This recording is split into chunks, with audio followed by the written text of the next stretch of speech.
problem when re-entering the atmosphere is managing heat.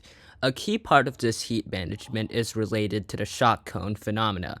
Basically, whenever a re-entry vehicle hits the atmosphere, a pressure wave either attached to or a little bit in front of the body is created.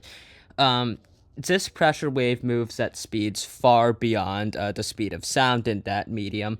Basically, it's air bumping into other air. This is going to create a lot of friction and a lot of heat. In this specific case, because it's a blunt-nosed reentry vehicle, I'll get into that later.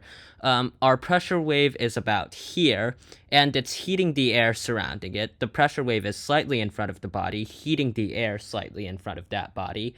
The reentry vehicle is going to be in that heated air in a moment. There's also something called a boundary layer that develops along the surface of the reentry vehicle, because when it hits the atmosphere, the air molecules that are initially in its path hit the surface. Under lower speeds, they'd have the ability to slide off and move out of the way. However, because we're moving so fast, Mach 20, Mach 21, because we're re-entering the atmosphere from space, all of the air molecules directly behind those initial guys pile into the back of them. So this forms a sort of boundary layer that can be heated.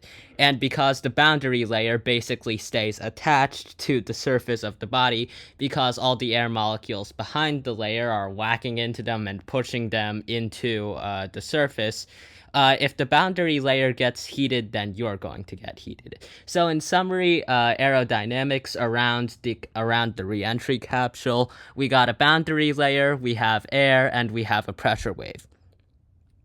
Okay, so heat is bad because anything inside the capsule gets to feel that heat, and that usually consists of expensive electronics and squishy humans, neither of which react well with high temperatures.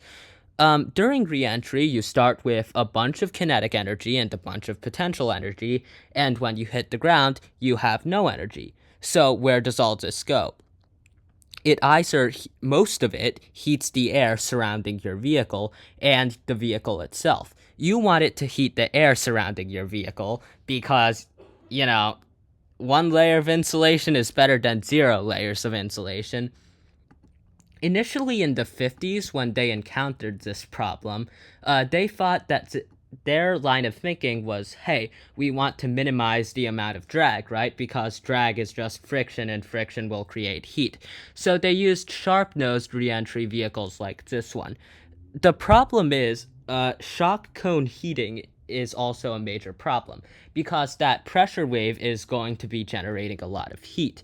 And sharp-nosed reentry vehicles, they create much weaker pressure waves that go like this, meaning that they're much closer to the body, and therefore they're heating air closer to the body, which therefore heats you.